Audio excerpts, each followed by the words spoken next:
চাঁপাইনবাবগঞ্জের নাচলে বখাটে কিশোর অপরাধী চক্রের দুই পক্ষের সংঘর্ষে ছুরিকাঘাতে মাসুদ রানা ও রায়হান আলী নামে দুই কিশোর নিহত হয়েছে। এ সময় আহত হয়েছে আরও 4 জন। মঙ্গলবার রাত 11টার দিকে উপজেলার মল্লিকপুরে এ ঘটনা ঘটে।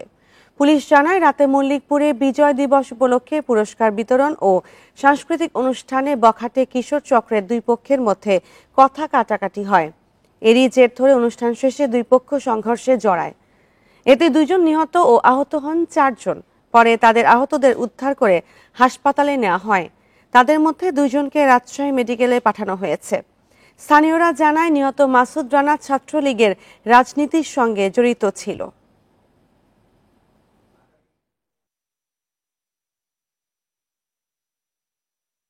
চাকু মারামারি করছে, 2 জন মারা গেছে এতটুকু জানি।